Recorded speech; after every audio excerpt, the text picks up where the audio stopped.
रावण के आते ही माता सीता घास का तिनका क्यों उठा लेती थी। रामायण में एक प्रसंग आता है जिसमें माता सीता अशोक वाटिका में एक वृक्ष के नीचे बैठी रहती है और रावण बार बार अशोक वाटिका में आकर माता सीता को धमकाता रहता था। और जब भी लंकापति रावण उसके समीप आने की कोशिश करता था तो माता सीता एक घास का तिनका उठाकर रावण को सावधान करती थी और कहती थी कि वह उनके समीप ना आए, अन्यथा उसका सर्वनाश निश्चिंत है। रावण के आते ही आखिर माता सीता एक घास का तिनका ही क्यों उठाती थी, चलिए आज इस रहस्य के बारे में जानते हैं। लंकापति रावण माँ सीता का हरण करके लंका ले आया। लंका पहुंचकर माता सीता रावण के राजभवन में न रहकर अशोक वाटिका में एक बरगद के नीचे बैठी रहती थी। रावण अपने सैनिकों के साथ बार बार वहां आता और अपनी शक्ति व गुणों का बखान कर माँ सीता जी को प्रभावित करने की कोशिश करता और असफल होने पर माँ सीता को धमकाता था।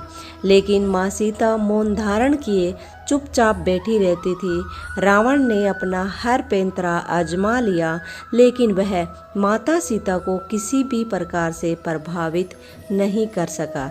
उसके मन में एक सवाल आता था कि आखिर मैं जब भी आता हूँ तब सीता एक घास का तिनका क्यों उठा लेती है। वह बार बार कहता था, मेरे जैसे शक्तिशाली व्यक्ति को तुम घास के एक मामूली तिनके से क्यों डराती हो। वह भी इसका रहस्य जानना चाहता था, लेकिन इस घास के तिनके का रहस्य माता सीता के अलावा कोई नहीं जानता था। यह बात उन दिनों की थी जब माता सीता का विवाह भगवान श्री राम के साथ हुआ। उसके बाद वह अपने माता पिता व जनकपुरी को छोड़कर भगवान श्री राम के साथ अयोध्या चली गई। अयोध्या वासियों ने अपनी बहू का बहुत स्नेह से आदर सत्कार किया और माता सीता ने भी अयोध्या राजमहल के सारे रीति रिवाजों का बड़े ही प्यार व सहज भाव से पालन किया। इन्हीं रीति रिवाजों में एक रिवाज ऐसा भी था जिसके अनुसार माता सीता को घर के समस्त लोगों को कुछ मीठा पकवान बनाकर खिलाना था। माता सीता ने मीठे पकवान में खीर बनाई और समस्त परिवारजनों को खीर खाने के लिए आमंत्रित किया। सभी परिजनों ने माता सीता का आमंत्रण स्वीकार किया और खीर खाने बैठ गए।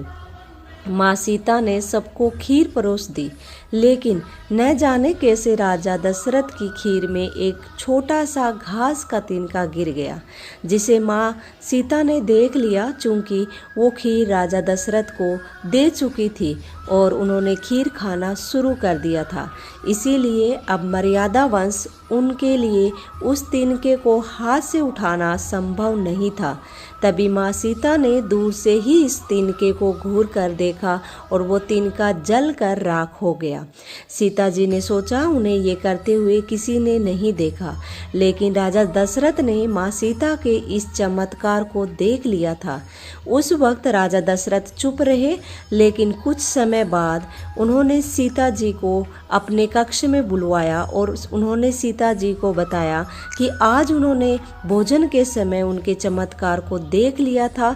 तब उन्होंने सीता जी से कहा, आप साक्षात जगत जननी स्वरूपा हो, इसीलिए आप मेरी एक बात हमेशा याद रखना।